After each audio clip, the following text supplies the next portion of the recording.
Welcome to AGRIMINDS, the podcast where we explore the intersections of personal growth and professional success in the ag industry.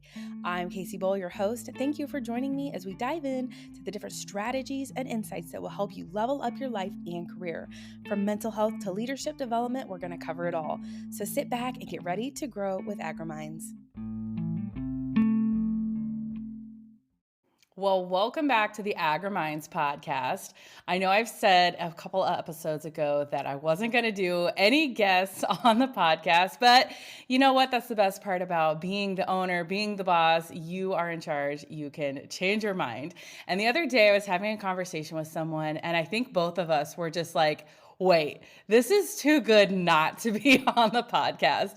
And so I am very excited to bring Jacki Langlois to the AGRIMINDS Podcast. And today we are going to be talking about something that I honestly had never even heard of until her conversation the other day. So welcome to the AGRIMINDS Podcast. Yeah, thanks, Kacee. I'm really excited to be here. Thank you for the opportunity. Yes. So what we're going to be talking about today, like I said, I didn't even know this was a term until you had brought this up, which is cultural intelligence. And so since our conversation, I've kind of been going down this rabbit hole of like, what are all of the intelligences? Like, I know of emotional intelligence. I've heard of IQ, obviously, but honestly, I didn't even know what the Q stood for. So I had to like go look through all this stuff. And then I discovered there are a ton of different intelligences. I don't even know if I'm saying that right, but you mentioned one the other day called cultural intelligence. And before we dive into what that means and why this is something that you focus on, I thought maybe it would make sense for you to just provide a little context of who you are and how you got to the place where you are today, to where like cultural intelligence even became top of mind for you. Yeah, definitely. So I am an Illinois farm girl. So I grew up on a farm just 50 miles south of Chicago. My family still farms there today. So mainly a corn and soybean operation, but was very active in 4-H growing up and always knew that agriculture was going to be a big part of my life. I was a crop science major at the University of Illinois, and then I actually got my master's degree from Oklahoma State University.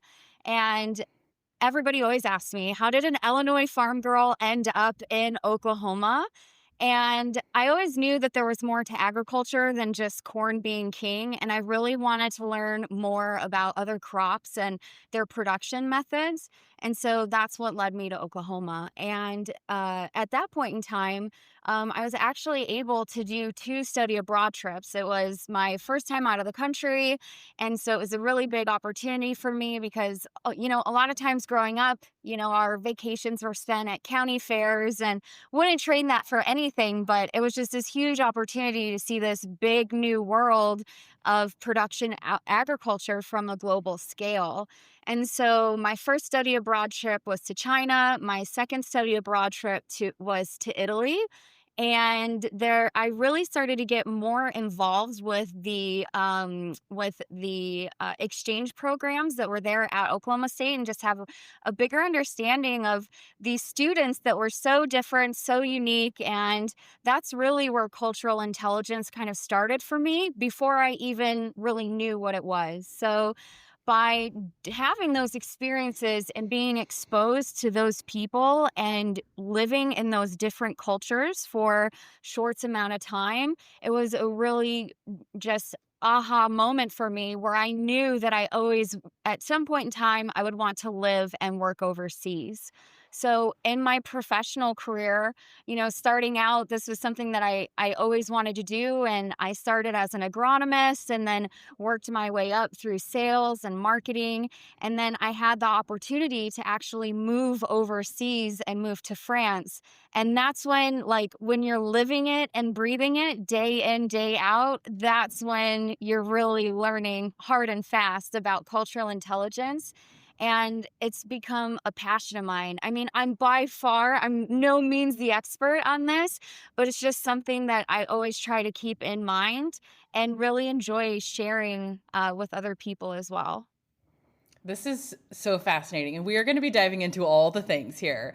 But I think, I don't even remember what our conversation was about the other day. I think it was just within agriculture of how, like, sometimes if you're in the industry versus outside of the industry, like, there's just things you just don't understand. And I love the fact that a little light was shown on different cultures because you left the country. But I think our conversation the other day was more so around just like, it could be local too. Like, I could go Right. from northern Indiana to southern Indiana and have a completely different experience. And so I want to dive into both. I want to dive into both internally within the United States, internally within the agriculture industry, but also what does this look like internationally? So talk to me a little bit about, like, when you got overseas, like, what were some things, like, did anything happen where you're like, oh, I should probably pay attention to this, or wow, that's definitely new, I've not experienced something like this before? Like, where did it start happening for you where things just, oh yeah, this is different, I should pay attention? Yeah, I mean, even if I can like actually transition and start internally, like in the Yeah, United do that. States, um, it was just, moving from Illinois to Oklahoma, just even that is totally different. Yeah. And, I think about the movie Sweet Home Alabama, and when one of Reese Witherspoon's coworkers is coming from New York down to Alabama, and she's like, "You need a passport to come down here."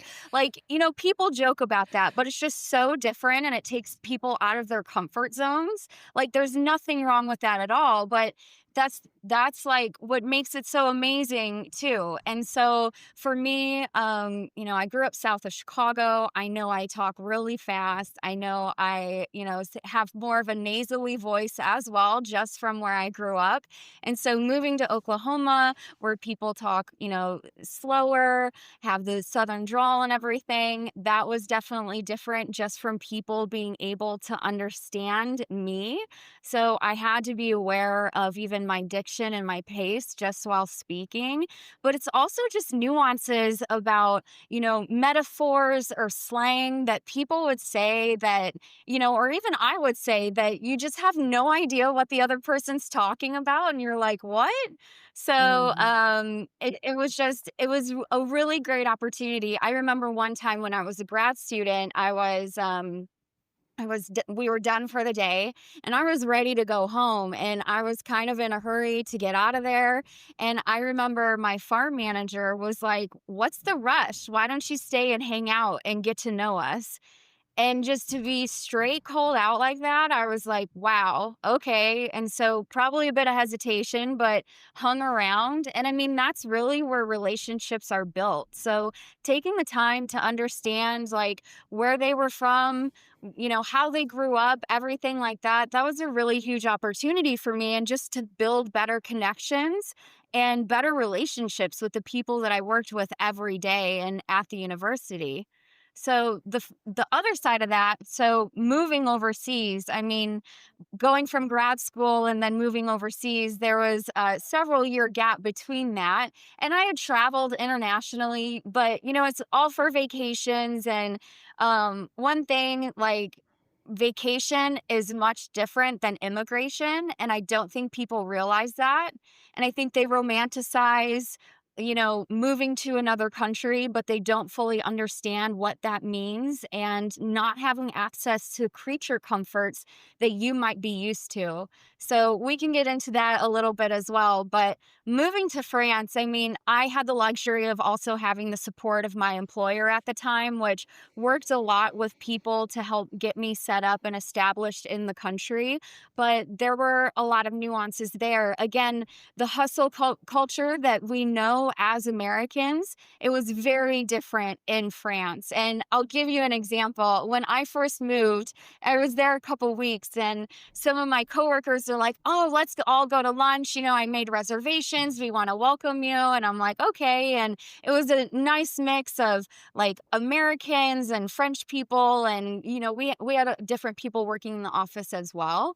And so we go out, and it's like, "Oh, what kind of wine do you want?" And I'm like, "Wait, what?" And they're like, "Yeah, yeah, we're gonna get a couple bottles of wine. We're gonna sit here and have lunch." And it was a 3-course meal that lasted nearly 2.5 hours.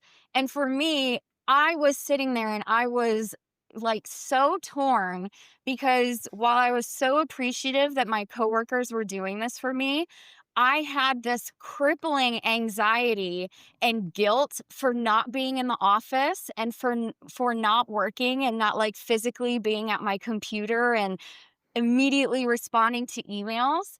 And so that was something that was really interesting for me to learn, and to just really, it was humbling, because, culture is great in some aspects, but it's toxic in others.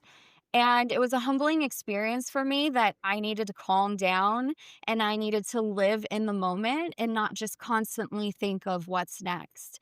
And yeah, I mean, so that was probably the first where I was like, "Oh my gosh, this is so different." But there's other things too. Like, for instance, if you want to get an apartment, typically you need to have a bank account. Well, if you want to have a bank account, you need to have a cell phone number. Well, if you want a cell phone number, need to have a bank account or a mailing address. So there's a lot of things that are very intricate and related. And if you can't have one, you can't get the other.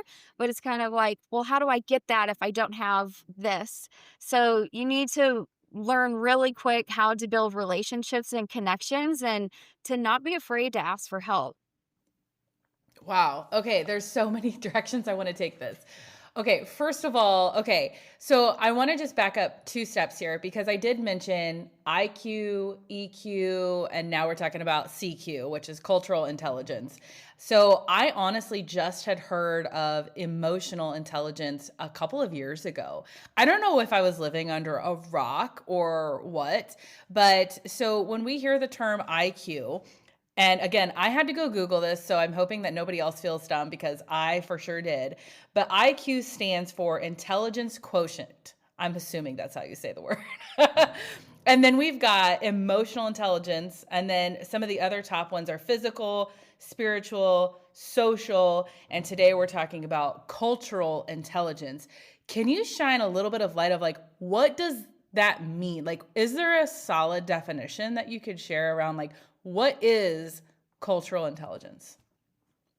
Yeah, so I think just to compare it with emotional intelligence, because I do think people are more familiar with that, because it has been talked about a lot more as like a soft skill, especially for leaders, is having that self awareness and also being aware of the emotions of others around you. And I think that a lot of leaders, they lean on the facts that they know and they understand, and that's how they try to lead, but they need to hone in on those soft skills. So that's a great start, but the cultural intelligence piece goes a step deeper to understand more of that person's why. So if you're working with someone, even the examples of, you said Illinois versus Oklahoma, just understanding, what was it like when they grew up? Like, where are they from? What's the typical, culture, or, just how do they usually operate in day to day? And just looking at that with the same culture, but then looking at other cultures as well, is just so important, because then you have a better understanding of what makes people tick.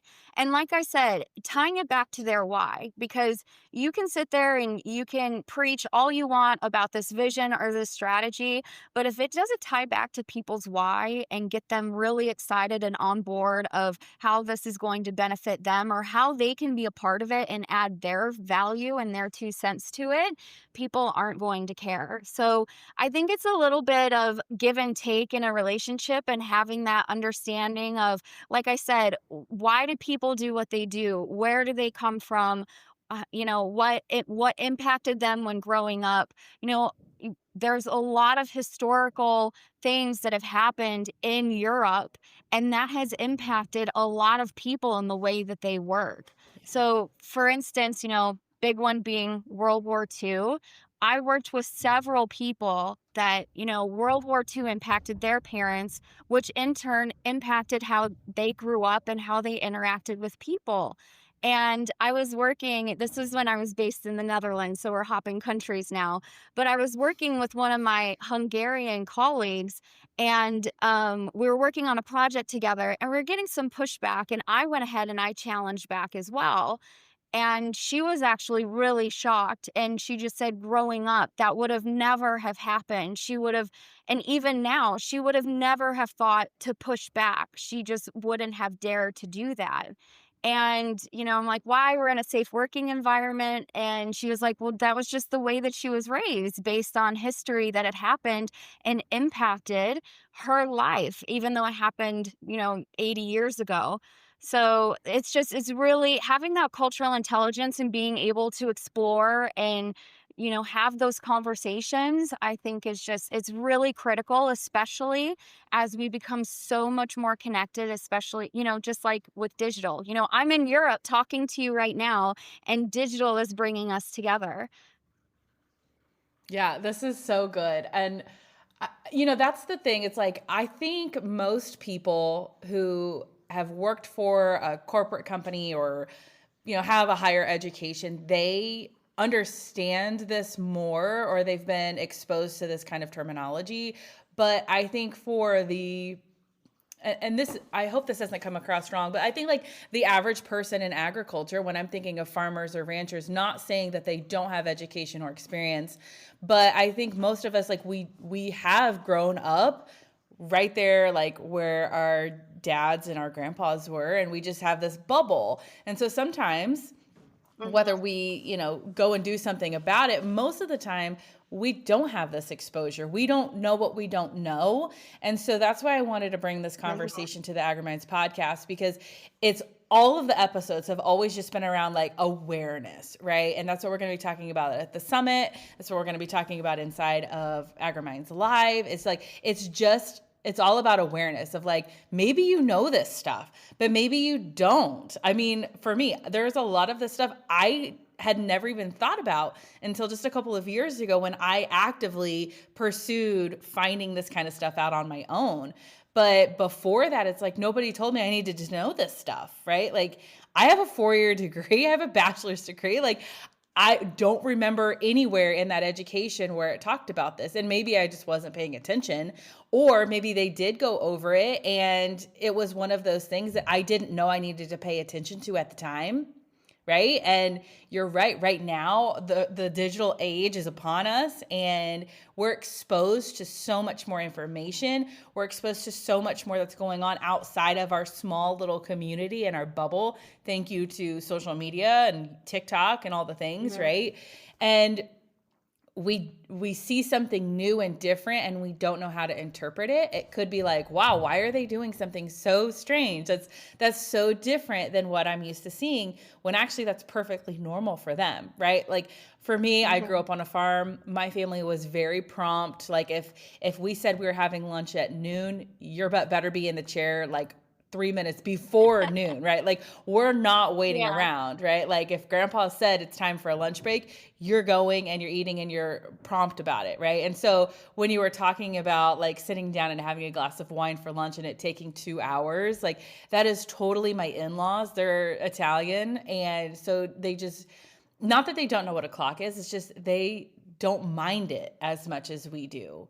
It's like, yes, if they really wanted to be somewhere, they could, but most of the time they're just not in a rush. It's not a top priority for them. And I used to feel so offended. Like, you're late. Like, that is disrespectful. It is rude. Yeah. It's inconsiderate. And like, I was so pissed. Like when my husband and I first started dating, I was like, you're an hour late for picking me up. And he's just like, well, I was doing this. And I'm like, no, that's not how this goes. Like, and then I just learned and spent some more time with his side of the family. And I'm realizing this is not an Eric thing. This is a cultural thing. That's how his family is. And if they're saying they're going to eat lunch, it's going to be 3 p.m. and you just need to eat lunch before you go eat lunch. Is what, like, you just Yeah. learn and you adapt. And that's the cultural intelligence, is being able to pick up on these cues and adapting, and not saying that you have to just throw all of your values out the window, but it is just being aware of, like, sometimes if you want to fit into that area, there are things you need to pay attention to and accept, right? But Yeah. also having your boundaries and just saying that is so against what I believe, and I'm standing firm in what I think is right or wrong. And I want to go back to where you were talking about, like, having lunch and, like, the guilt and the shame of, like, questioning, is this okay? Like, am I going to get in trouble because we're sitting here, like, I've just started at this new job and I am sitting around a table drinking wine during lunch? Like, that is not common in the US. Like, I'm not saying that people don't do that, because I mean, don't get me wrong, I've had a margarita during lunch break several times. But it's not like an everyday thing where you just order a glass of wine with lunch and it taking 2 hours, right? So, like, talk to me about or have you overcome the guilt, the shame, the questioning? Like, has that been accepted in your mind, or is that something you still struggle with? I think it's a mix. I mean, I've lived overseas now for I'm coming up on 6 years, and so I've lived in France and the Netherlands, which, even though they're both in the EU, completely different cultures, so we can even get into that. But I mean, both are lovely in their own right, but I think it's something like you said, if you're taught something for so long and that's what you believe, and sometimes you're like, "Oh gosh, why are they doing that?" There's still sometimes a little bit of guilt where, I'm like, "Ooh, I should be, doing something more productive with my time." Because I definitely think, especially as Americans, we measure our value in productivity, and and again, that's a fact. And we put away the emotional piece of, quality time with friends and family, or, building up on your faith, or learning a new skill, or anything else. So there's definitely give and take where, um, you know, it took me a while to be like, okay, this is okay. I'm not going to get in trouble. Nobody's going to yell at me for doing this. And if I don't want to, I can easily say no. And that's Mhm. perfectly fine. So I think that there's a lot of transparency that starts to come out as well, especially when you're working with people who, you know, English isn't their first language. Sometimes you just have to be direct and cut to the chase, but people tend to be, when you're honest and transparent, they tend to be quite forgiving as well. And sometimes they might, be like, "Oh, come on, it's fine." And, maybe the opposite happens where they guilt you in, but I mean, it goes back to like the soft skills piece, and really going back to that cultural intelligence, and leaning back on, why is this important to them? Why is building a relationship important? Because when I call them up and I need something, they're going to remember, "Oh, I know more about Jackie now because she took that 2-hour lunch and we started chatting over a glass of wine," versus, "I only know her through an email." And Mhm. that's a little bit, if I may, like, that's why I started my company, Gen D Consulting, because digital can bring us together, but it can also create silos because people start to feel comfortable hiding behind a screen, or they get that anxiety where they hear a ding, an email, or a Slack chat or whatever, and think, I have to immediately respond and be on 24/7, because digital allows that. It allows people to do that. And so it brings us together, but it also creates these silos. And I've seen that in my corporate world and even just working with different clients. And so that's why I created Gen D Consulting, because even though there's multiple generations in the workplace, we're all a part of this digital generation.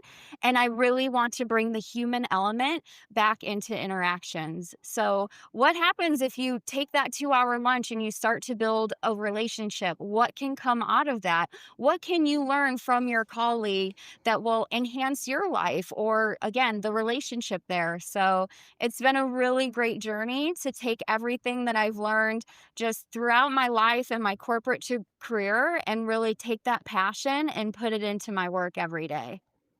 I love that story so much because that's exactly how I got started too. And people always ask, like, how did you get into this very niche area? And I always say, like, this is what I was looking for, 10, 15 years ago. Like, I wish that I had a resource or a person, or at least know that I'm not the only one having these types of thoughts or conversations.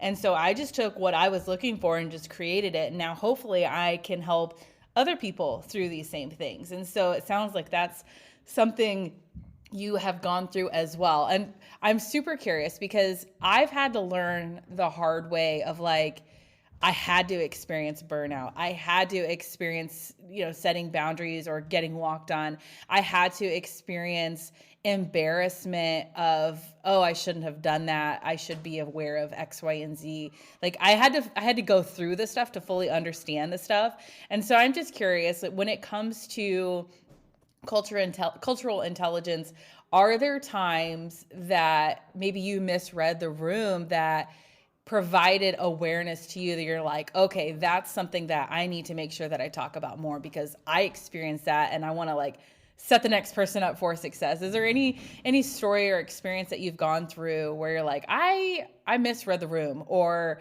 I wish somebody would have given me a heads up to do X, Y, or Z? Yeah, definitely, especially like working in more global roles, or even now, I'm definitely cognizant of how I approach a new client or even a current client and try to understand where they're at and meet them there. So, like for instance, when I had mentioned the way that I talk, I make a cognitive effort if I'm speaking with someone that English is not their native language. I try to slow my pace. I try to enunciate more clearly. And I really try to not use slang that they wouldn't understand. And so, just in different examples, when I first moved to Europe, I was so excited. And I mean, I still am. I'm still so blessed to be living here. But I think I came into things probably a little hot, and it probably came across as mildly aggressive, and people were like, She needs to calm down." And I really took it upon myself to not come in as, stereotypical American, loud, obnoxious, like, I've been to Paris or something like that, and there's other cities outside of Paris, and not be the American bull in the china shop, and take a seat and listen, because so much can be gained if you just shut up and listen to someone. And even when the silence is awkward, just hold on to that pause. And so that's where the magic happens after. And especially like when I'm working with my clients. But that was something that I definitely had to learn. And I've done personality tests and stuff. My personality test even changed once I moved to Europe. It was quite interesting. And like Enneagram specifically, I became more of the challenger. And I think some of that is just personal frustrations where I don't speak the language, I'm not learning it quick enough. There's all these processes that I don't understand, and why can't it just be simple? And, a little animosity there and frustration. And you, like, after a while, you kind of think, oh my gosh, like, everybody's out to get me almost. It's not the case. It's just part of the process. But it was interesting. I was in a meeting once with one of my French legal colleagues, and she was talking about, I was presenting, and she was kind of challenging me. But what I didn't understand is she was just checking that, basically playing devil's advocate and checking that I was observing all possible outcomes. And she agreed with me, but she just wanted to have that conversation from the perspective of this other point of view. And I thought she was challenging me. And so it was kind of a little bit of back and forth. And finally, I had the emotional intelligence knowing I'm getting frustrated. I don't want to say or do something that I'm later going to regret and, burn a bridge or have to backtrack for. So I stopped and I had asked her, I'm like, are you agreeing with me, or is there something we need to discuss further on the side? And she was like, no, no, no, I'm actually agreeing with you. And I was like, oh, okay, perfect. And so just by pausing, and like I brought up, being transparent and communicating, just by pausing and asking that question, avoided this huge tangent, like all this emotional burden, and we were able to move forward. So that was really great. But even how you mentioned about, you know, when you and your husband were first dating, like even with my now husband, he's British. We both speak English as our native language, but it is so different, like British English and American English. And we actually had to start a note on our iPhones that, and we called it Lost in Translations, because there were so many things that he would say that I'm like, I don't understand this, or vice versa. And I remember one time we were even starting to get into a bit of a heated debate, and I stopped and I'm like, wait, I think you're mad at me because of this. And he was like, what are you talking about? No, I thought you were mad at me because of this. And it was something just so way out in left field. But just by, having that conversation of, hey, time out. I don't fully understand. Like, I'm not trying to come at you right now. Please explain this to me. It like avoided a huge heated argument. So there's a lot of, it's definitely like an ongoing skill that people can, learn. It's just like a muscle, you definitely have to train it. It's not going to be perfect every time, but there's some really cool connections that you can make if you just go that step further from emotional intelligence about yourself or other people, like I said, to really start to understand their why and what makes them tick. Yeah, I get that challenging piece from my parents a lot, right? And I think most of us do, around like, wait, am I doing this right? Or are you just like challenging me just to see if I'll come up with something else? Like working alongside my parents for the majority of, my childhood on the farm, like I just remember it's like, I feel like you're trying to make this harder. Why don't you just tell me exactly what you're trying to tell me, instead of like beating around the bush and see if I can solve this mystery that you're putting out here? Like he's giving me clues. It's like, just tell me the freaking answer already, right? Like, I don't know. Maybe that's our generation of just expecting instant results and having instant answers to things. It could be, but, you mentioned that your business is called Gen D. Talk to me a little bit about, like, is that around generational awareness, or what does that stand for? Tell me a little bit more about that. Yeah, so it's just like I had mentioned, that we're all a part of this digital generation, and we've talked a lot about cultural intelligence. I'm starting to learn more about generational intelligence. Like you hear a lot, you see a lot on Instagram about like, oh, these boomers and oh, these Mm. millennials and stuff.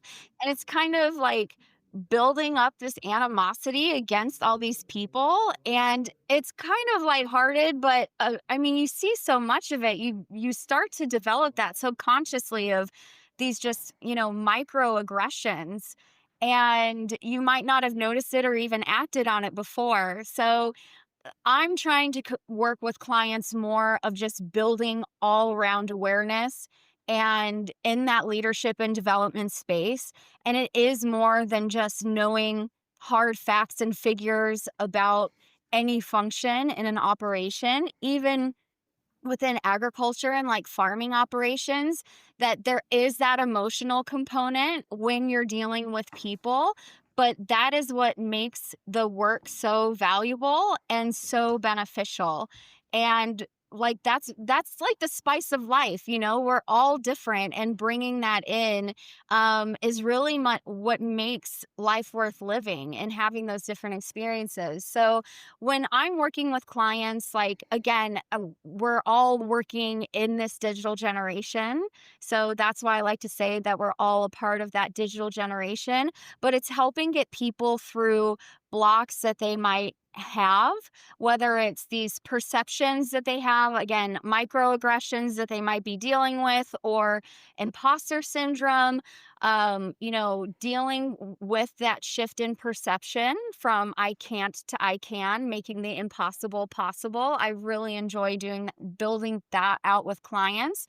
But then even things working through, people, you had mentioned burnout. So how do you set those healthy boundaries?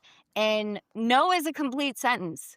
And you can also just leave it at that. There doesn't have to be a justification for every time that you set a boundary. And what does that look like? And what little boundaries, can you set in order to take back control of your life? I also work with clients about communication, because it's all great to, go through the practice of setting these boundaries and having these perceptual shifts, but it also goes into the changes and that change management. And a lot of that focuses about communication. And so building up that confidence and getting them to feel confident enough to articulate the changes that they want to make in order to help move them forward. So it's been super rewarding to help people kind of, cut out all that chaos if they feel like they're being pulled in so many different directions, and have, in agriculture, we wear so many hats and have so many roles and responsibilities, but help bring clarity to that. And then again, build confidence and that communication piece. Yeah. Oh, I love that so much. I am all about like practical, realistic, I don't even know if tips and tricks are the right thing, but just like tools or action items that people can do. And especially if they can take it away from just listening to this podcast episode, like I'm all about that, because what I don't ever want to do is be like, let me bring all this awareness for you and then not tell you what to do with this information. Yeah, So definitely. if you could help people either become aware of something, or know what to look for, and then give them a strategy, what would it be? And let me provide a little bit more context to that. Let's just narrow it down into the agriculture industry, because that's where my listeners are. My listeners are farmers, ranchers, employees at ag businesses, ag business owners. Like, talk to me a little bit about, like, if you could give them 1 to 2 scenarios or things to pay attention to, and then make a shift. Walk us through like a framework or something to have some kind of practical takeaway. Yeah, I think, leaders, and especially in ag, and like I said, wearing so many hats and having so many roles and responsibilities, you're looked up to so much, and you're expected to have the answer for everything and to make split second decisions. And that can cause a lot of reactivity and regret. So I always like, as we discussed, of living and embracing that pause, like just take a moment to pause and actually think. And I'm sure people are like, I don't have time for that. I get you, and it's a part of that hustle culture. Just try it. You don't have to do it with every decision, but just take that pause. One thing that I've really tried to I've tried this on myself this year as well. When I started 2025, because I've had like a crazy 2024 and even 2025, I was thinking like, what is my word of the year going to be? And I was, Googling and looking things up. And, I'm getting into this coaching and thinking back about my clients. And I chose thermostat. And people are like, why did you do that? That is the most random word. Why didn't you choose like leader or summit or something like that? I chose thermostat. And the reason why I did that is because a thermometer reacts to its environment and can fluctuate quite quickly, but the thermostat sets the tone. And so I've tried to do this so much this year, dealing with so many changes and, the nuances of living overseas and everything. I really try to have more of that thermostat mindset and set the tone. So most days I will pause in the morning and assess what I need to work on and look at what do I need to accomplish? Like, what are 3 things on my huge list of things to do. Realistically, I'm not going to scratch them all off, but what are 3 things that will make me, not anybody else, me feel accomplished, and then I'll be happy about getting done. So I take that pause in the moment as well. I also look and see what is going to trigger me. Is there a certain thing that I need to do that I'm procrastinating on, that I just need to focus and get done? Is there a client that I know that might be a bit draining for me? And I don't mean that in a negative way. It's just you become so connected with people that you work with that I might need to take, another 30 minutes after our call before I dig into something else. Just looking at that and understanding where the triggers are and what do I need to do to maintain that thermostat mindset to set the tone for the day, so I'm not having all these highs and lows and just being exceptionally drained. So that's what I would, really encourage your listeners to do, is really ask themselves, how can they set the tone and how can they maintain that thermostat mindset for the day, weeks, and months ahead? That's so good because everything that we do is reactive in agriculture. Like if I'm thinking of more of the farmers who are listening, right? Like you can't know what to do unless you know what the weather's going to do or what are the markets going to do or what XYZ price, right? Like so much of what we do is reactive. And so where you can be proactive, be proactive. Where you can control your emotions and your actions, do that. I think that's so good. And I think we do forget it because when you're in reactive mode, it's like you can't even stop to think, what do I have control over? Because you're just like in this pattern, you're just stuck in this reactive mode and you're like spinning your wheels and you can't get out of it. But I love that you also suggested the power of the pause. And I actually have a client and he just wanted to know, like, how can he show up as a better employer, right? Like he was a large farming operation and had several employees. And he's just like, I just want to make sure, like, I don't want these guys to just show up and do field work for me. Like I want the quality of life to be there. I don't want these people to be burnout because they're also members of my community. Like just help me, prep some stuff and help me be a better leader. And something that I noticed is that every time I said something, I mean, he just instantly had a response, like everything. It's like he was sitting on the edge of his seat to have something to say as soon as my lips stopped moving. And something that I noticed, and we ended up doing a lot of work on this, is that he wasn't listening to understand, he was listening to respond. And so when it came time to understand what his employees were struggling with and how to better support them, he just wanted to solve the problem. He just wanted to have something to say, and not because it wasn't in a bad or negative way. He just wanted to have the problem solved. And that was the hustle culture. Yeah. That was his personality type. And I said, here's your challenge. And he's like, oh gosh, what? I said, every time I get done talking, you have to wait 4 seconds before you can respond to me.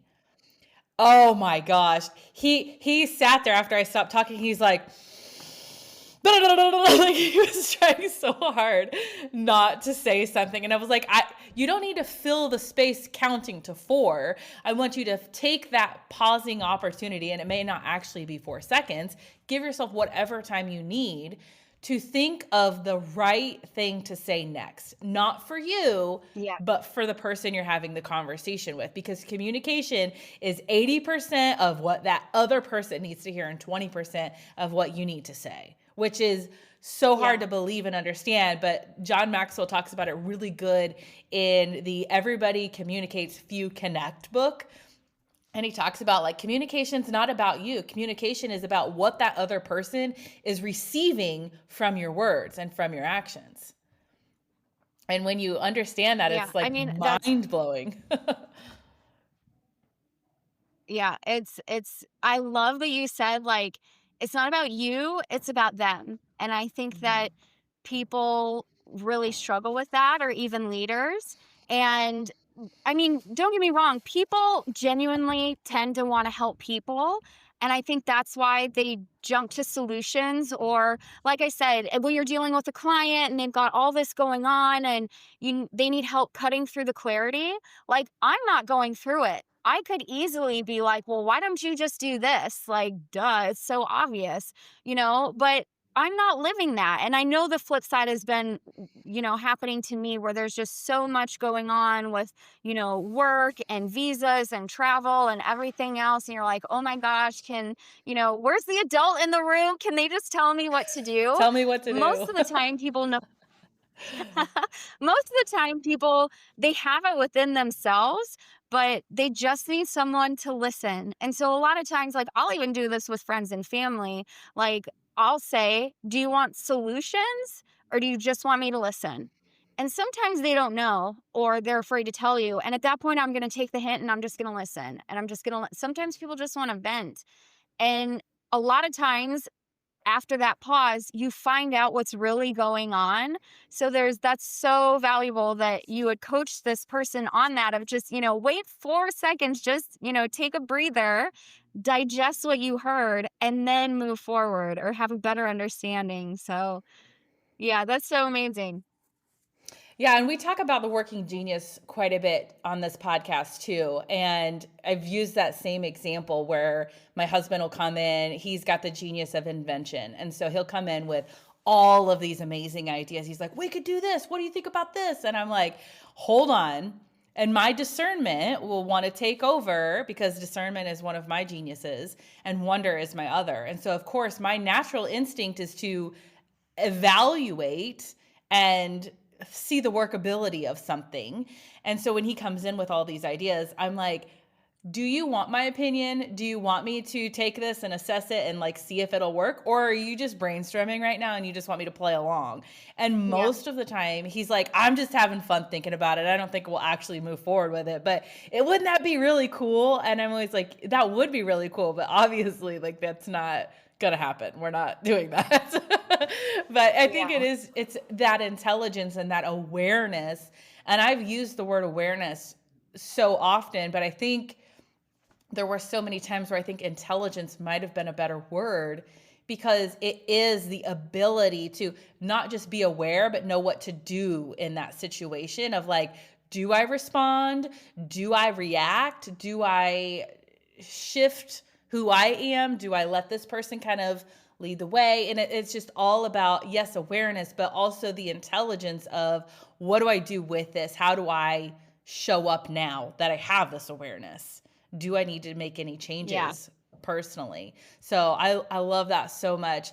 You mentioned something about like, yes, you have Gen D, you do consulting and things like that, but you also do speaking and some other offers. Talk to me a little bit about what your business is, who do you work with, and tell listeners a little bit about like what maybe you could do for them if they were looking for support in this area. Yeah, thanks for the opportunity. So yeah, I'm Gen D Consulting. So I offer both consulting and coaching services to clients. Typically, my clients are in the agriculture and life science space, but doesn't have to be because, skills can be transferable. But that's where my passion lies. And that's really where the industry that I just love working in because the people are just absolutely incredible.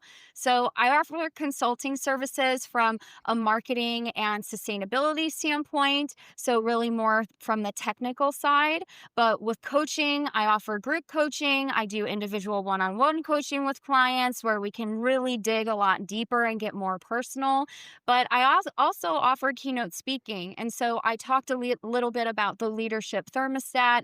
So I have spoken at a couple of events. I'm actually speaking at the Women in Agribusiness conference coming up in Orlando in September, the 22nd through 24th. I'll be speaking on the leadership thermostat there. So very excited about that. But just also, we talked a lot about cultural intelligence. What does that mean? And even working on people, we talked a lot about with communication. So what are people's spark story? Like we talked a lot about burnout and people lose their spark. And I mean, I remember when I was starting to feel burnout, someone asked me, well, just do what makes you happy. And I'm like, I don't I don't know what makes me happy anymore. So I talk about finding people's spark story and what really makes them happy. And that's Gen D consulting and working with all of my amazing clients. That's what makes me happy. So I'm glad that I was able to find it. But yeah, I really enjoy all the aspects from, public speaking engagements, keynote speaking, coaching, and also consulting.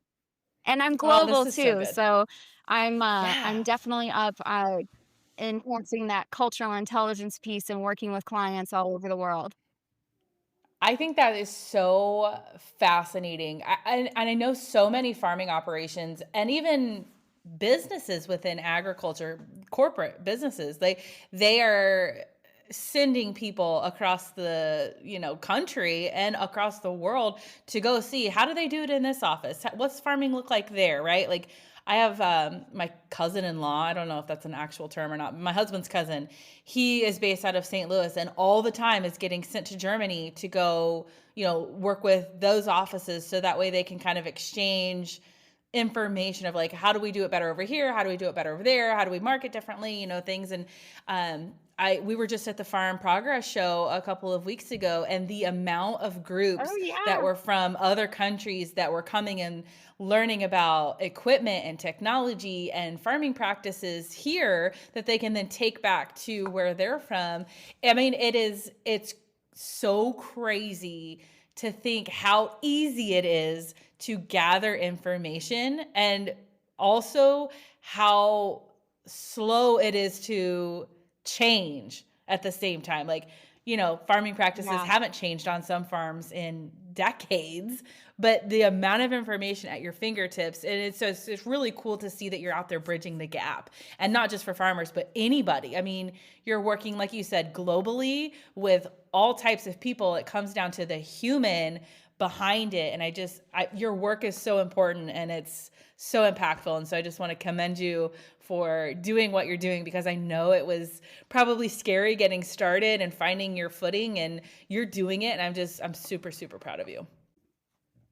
Well, thank you. Yeah, it's been super rewarding. And, that's the thing. Like, you have to be very confident in your abilities and basically not afraid to suck at something new. And I knew that, my experience of growing up on the farm and, having that grit and that determination just ingrained at such a young age, I knew I would be able to do it. And I just had to get over the fear of, like I said, sucking at something new, which I didn't suck. It was just a perception that I had, and I had to work my way through it. But it's been absolutely incredible. It's been so rewarding. I had a call with a potential client the other day based in Hong Kong, and it's fascinating. But I mean, still, the other day I was at the gas station. So I'm in France currently. I'm typically in the Netherlands, but I'm in France currently, spending the summer in France. So not many, grown-ups get to say they can do that and have a break in Europe, let alone in France. But anyways, I was with my husband, and we stopped in this tiny village at this tiny gas station, and I see this farmer and he's wearing a pioneer hat. And I'm like, Phil, we have to talk to him. And he's like, you go talk to him. So I'm like, in my worst French, probably, like, bonjour, parlez-vous anglais? Do you speak English? And he's like looking at me like, a little, why? And then I'm like pointing at his hat, and then I'm getting on my phone and looking up Google photos of, me and at harvest or planting, or pulling up like all of my work that I've done corporate wise and from the time that I was in the field. And he looked at me and he was like, you farm? And then in like broken English, French, thank you, Google Translate, we were able to have this conversation. This guy ends up, like, we exchange numbers and we leave. And I look at Phil and I'm like, my husband, and I'm like, that guy is going to go home and tell his wife, you will not believe what happened to me at the gas station today. Sure enough, I got a text, and he was like, I went home and I told my wife, you're not going to believe what happened to me today. I met this Illinois farm girl, and it was so amazing. They invited us out to their operation.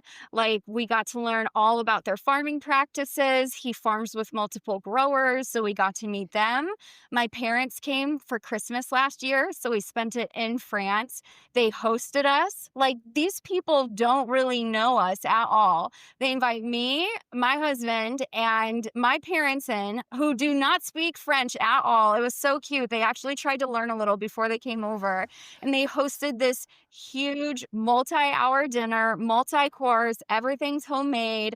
Their little boys come out and they're showing us their tractors, and they've got the farm mat that they play farm on, and they're showing us their prized tractor possessions and stuff. And I was like, we're in a different country, but there's so many parallels. Like, minus the language barrier, you would have no idea we're in another country. And so that's just what I love about working in the agriculture industry is, like I said, we're all like cut from the same cloth. And even though there's so many differences about, where we're from, how we grow up, how we farm, how we're able to farm, the language that we speak, like, we just all have that passion for the industry and wanting to do more and wanting to grow the most food possible to feed the world.